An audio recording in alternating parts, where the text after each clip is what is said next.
All right, thank you for joining us. This is the third in a series of webinars on competitive intelligence. This one is called Intelligence to Action, and it's a focus on sales enablement and all the tools and the content that we need to arm and aim the sales force. The first one was called Strategy to Organization. We talked about how you go from having a competitive strategy to actually build an organization that can operate on an ongoing basis. We talked about how you structure it and some of the big rules that govern it. The second one was taking it from organization to intelligence and saying, okay, now that we have the organization, how can we actually arrive at some really good quality intelligence? The focus was on gathering the data, the research, the analysis, and then especially the synthesis when you come up with a competitive narrative. This one is about intelligence to action and sales enablement. The prerequisite to do this, as I mentioned, is to research, to analyze, and to synthesize. So all of that work is really underneath this iceberg thing. That's the intelligence part. And only after you have done that are you now eligible to take it to action and go build the sales materials and the strategy and the playbook and things like that. If you go to orionx.net/webinar, you'll see all of these previous webinars, but there's a link at the bottom here too that will take you there. Great. So, after all the intelligence gathering, that brings us to the problem with most sales materials. Generally, there's too much information. It's too narrow in scope, too vendor focused. The temptation once you've done all the research and you've gathered the customer and the market and, all the data, you want to include it all, but it's information overload. So the problem with too much information is that it lacks synthesis and those big picture takeaways that are so important in sales materials. You get buried in the detail and you forget what the takeaway is. Often they're too narrow in scope, focused on feeds and speeds, which may be appropriate depending on your audience, but that's not the whole story. Most materials are siloed and it's lacking that holistic business value. For example, you have a great product, but your differentiator, maybe your superb customer support, or maybe your extended warranty. So it's more than just the product. Think of the whole value to the customer. And finally, most are too vendor focused because, we're taking the vendor mindset instead of the customer mindset. You have to remember that it's not about you, it is about them. And so when you're creating these materials, to keep that customer mindset in mind. And finally, the most important thing is to answer what, not why. So when you tell your story, focus on the value to the customer. Next slide. So this is one of my favorite quotes. People don't buy drill bits because they want drill bits. They buy them because they want holes. So you remember that your technology or your offering is just a tool. You want to focus on what that tool enables the customer, what the value is to the customer. But as we'll see as we go through the next few slides, telling that story requires a lot of research and inputs. So really, to meet the challenge, we actually have a whole half a day to a full day workshop on all of the stuff, including just to come up with the so what and the resonation of this. But essentially, you look at research, the analysis, the synthesis, and the engagement. When you map that to a sales cycle, you really are talking about gathering a lot of data, translating that into competitive intelligence, then translating that into a value proposition, messaging platform, really a narrative, right? And this is really the art of persuasive, based on credible evidence conversation. And then that can be turned into sales tools and sales support. You obviously have the outbound part of this, which is when you communicate down the chain of this data supply chain. And then you have the inbound when you revise it and use course correct. Who do you rely on to do all of this stuff, whether it's from gathering the data or checking whether or not you got it right, or to course correct and adjust it? Well, it's the usual suspect. It's the customers, it's the sales force, it's executives, inside sources, external sources, analysts, media, etc. And you're going to see those come often as we go through this. So Shane mentioned the value proposition. I can't stress, or we can't stress how important it is that you have a solid, compelling relevant value proposition in place before you begin or you create any materials. Because basically, if you build on top of a weak story, no matter what you do, you've got weak materials. So we do have some some handouts and things like that on value proposition, whole other topic. But just to net it out, you want a compelling value proposition, and then from that, you would create messages and one-liners and content blocks and things like that that resonate with the customer. So taking a look at at the value proposition, you want to be clear on who you're targeting and provide some kind of unique business value to those folks. In terms of what they care about, make sure it's a problem that's relevant to them, that you're addressing a specific need that they value. And in order to be credible, provide results. So some of the best ways to do that are via metrics or customer examples. Once you have a value proposition, and you never just have one, because they are per audience, because each audience cares about different things. Therefore, you would tweak your value proposition to that audience slightly. But once you have a value proposition, then you would create messages that resonate.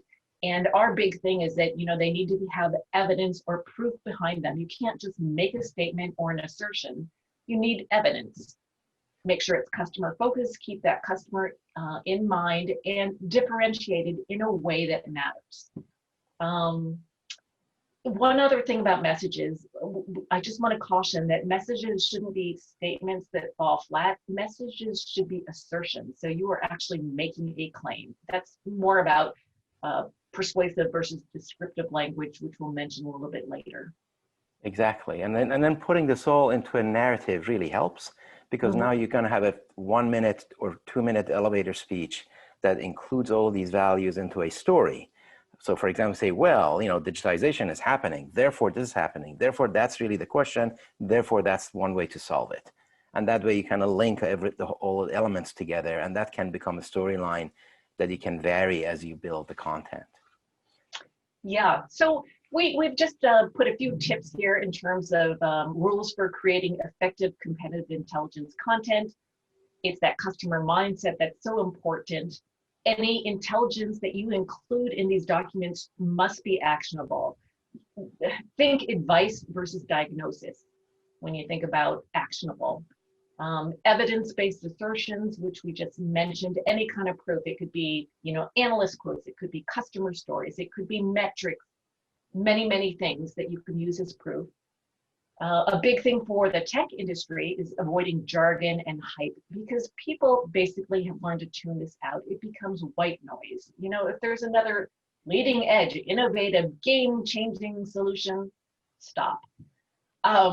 Persuasive versus descriptive language, that's really about the why versus the what. Again, I find so many vendors describe what they do and they forget to say why that's important. Less is more. That is probably our tagline. And I go back to the quote, I don't know if it's attributed to Mark Twain, but it's something like, I apologize, I didn't have time to write a shorter letter, meaning that it's a lot harder work to be concise. Very much so. So then what you want to do now is to map all of this to the funnel, to the sales funnel. Of course, we know it's a sales journey and people go up and down the funnel, and they could be at different stages, different times. However, at any given time, you can take a prospect and sort of attribute where they are in that sales cycle. And if you crudely define the sales funnel as awareness, consideration, decision, and reference, there are like 15 other steps you could put in here, and we have that model as well. That kind of a sales stage view of life is that, what stage in the sales cycle am I communicating with? The second part is, what audience am I communicating with? Are they prospects, customers, field sales, SEs, which are kind of very, a very valuable part of things because they got the technical depth as well as the sales awareness in the field. Executives who many times really act just like sales guys, with similar impatience to read things, with similar interest for like top line, big impact items. Industry analysts, the media, or whatnot. And these are really the categories, as I mentioned in the last slide, that you could also get advice from, get information from, and then like check with them whether you got it right. And then at the right-hand side, you've got the marketing matrix, that marketing mix. You got now have the marketing mix that can now benefit from your competitive analysis. So at the top of the funnel is really competitive positioning and the narrative that we talked about that needs to really portray itself in a good, credible, evidence, tasteful way. As you go to the lower parts, the tools become a little bit more apparent. And what are those tools? Things like beat sheets, competitive sales strategies, a sales playbook. If you can come up with that, that can take a little bit of time, but if you can come up with that, that really helps the decision tree for Salesforce. Or coming up with documents like how to win against, this or that or the other. So sales stage focused, audience focused. That kind of gives you the 2x2 matrix that decides what you want to really communicate. So with that, we go to competitive documents and actually what you're going to go build and how you organize it and such. So let's look at the audiences. You're typically going to have two audiences for your materials, internal and external. For the internal, the first audience are executives, and the purpose there really are to highlight information for them. You want to up-level it and stay out of the weeds because, they have limited time, and just stick to the point, the key takeaways. Examples of this are an executive dashboard and a portal, which will give you a visual example of, or briefings. It could be breaking competitor news and resulting party lines. The second internal audience would be sales and marketing, and the purpose there would be training and enablement, with some of the examples being the playbook, win-loss analysis, beat sheets, matrices, etc. Then we switch to the external audiences, which are customers. So all of these documents will be customer facing, but the medium to get to these customers would be the field or channel sales. And your purpose there is to evaluate and help them evaluate and purchase. And this can be through a customer presentation, customer success stories, reports, etc. One caveat we wanted to mention, for any internal documents that you create, just be aware that customers and your competitors will likely see them. So be careful what you say. If you look at some of the earlier webinars that Shaheen did, he did talk a lot about working, with integrity. And I don't know if you want to add anything to that, but taking a high absolutely. road. Yeah. Yeah, the idea is to really be consultative, trusted, have their benefits and situation in mind.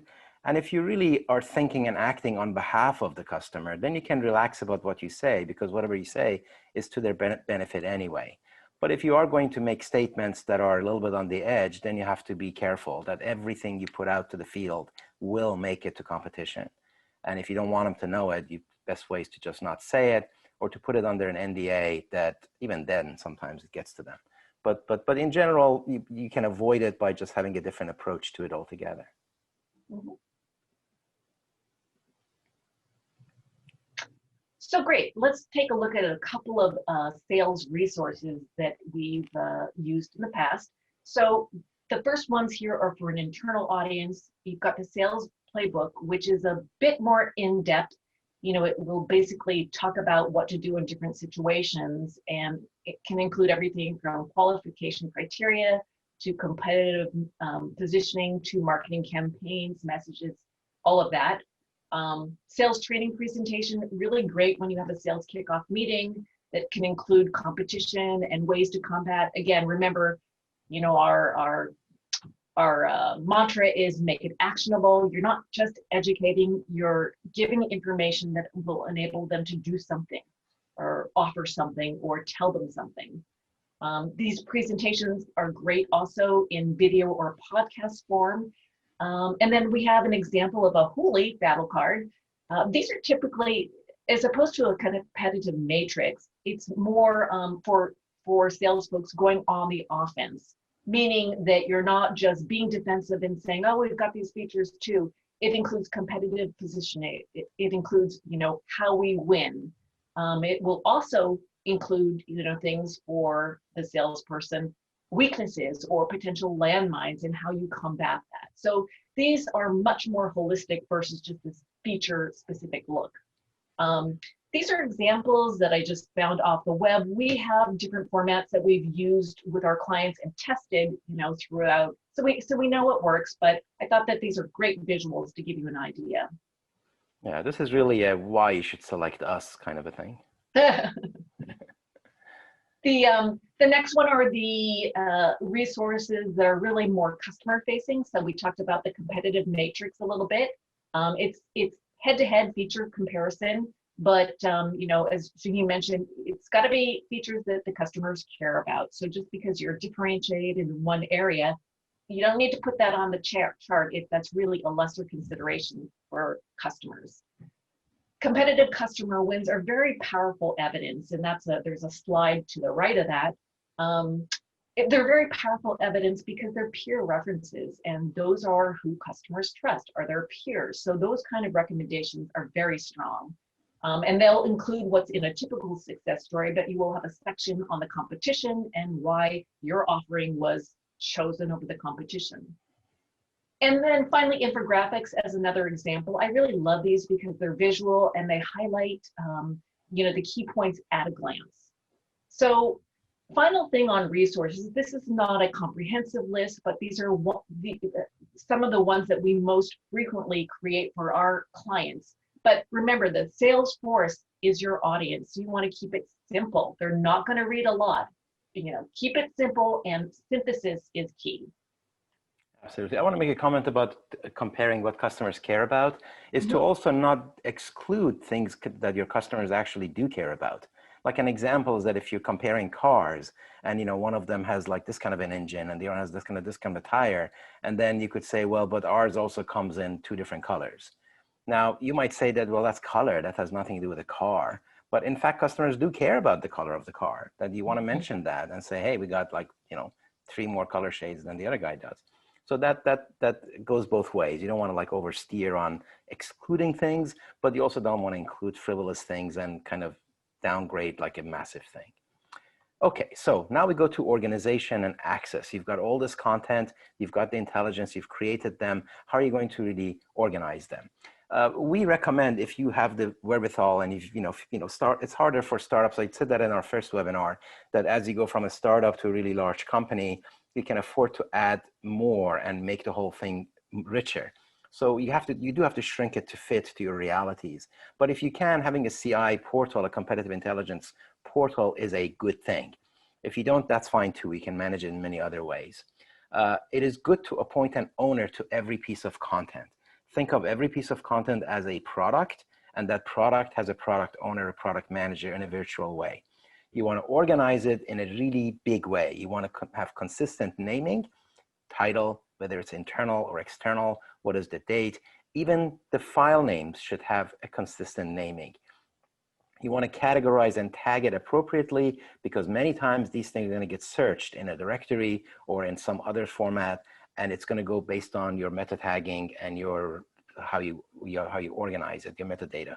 So you want to do it by competitor, by product, by market segment, by industry, by the stage in the sales cycle, et cetera, et cetera. And when possible, it is great to have a retire by date.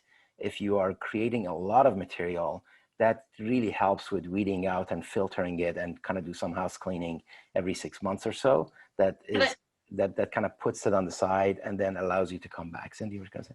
Sorry to interrupt. I just wanted to make one comment that retire by date is especially important with customer case stories.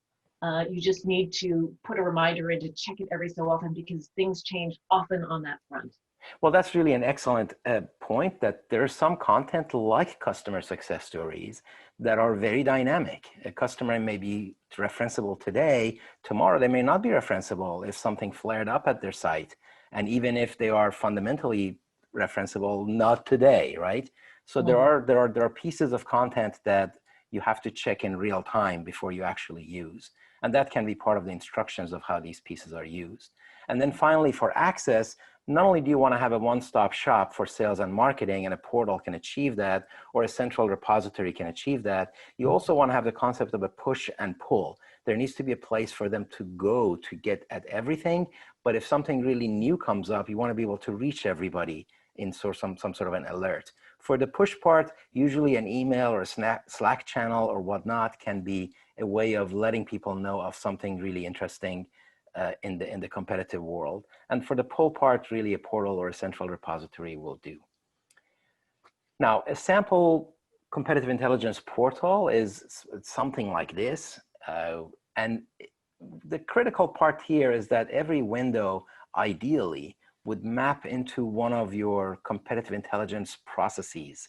For example, an early warning system. We had that in one of our implementations where we were just scouting in the market, looking for data and trying to figure out what that means competitively so we could raise a flag.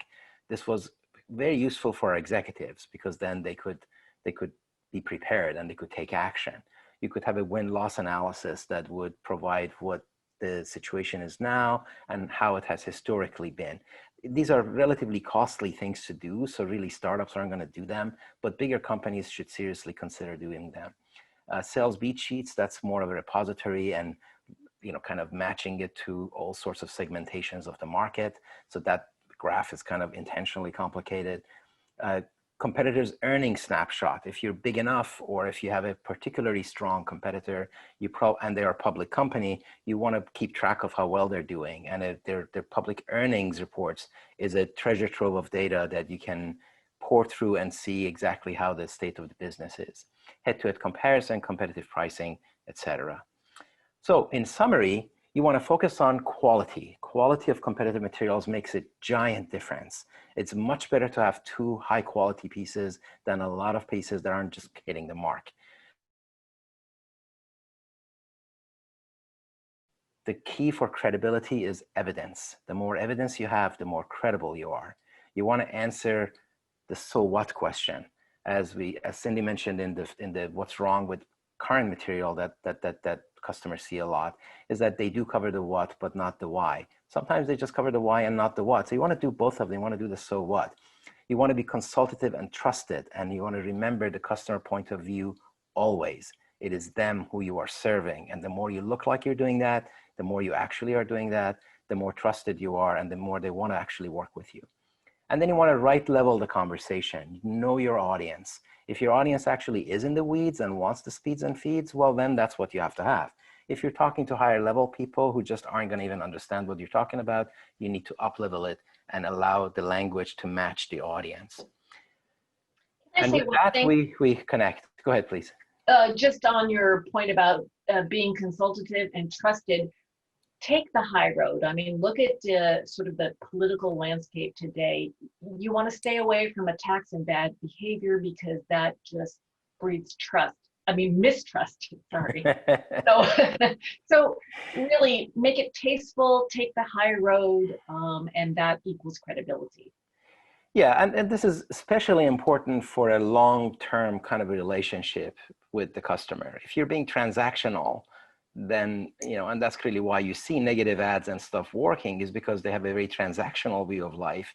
And it may very well carry the day, but it's not going to carry the year. It's not going to carry the decade.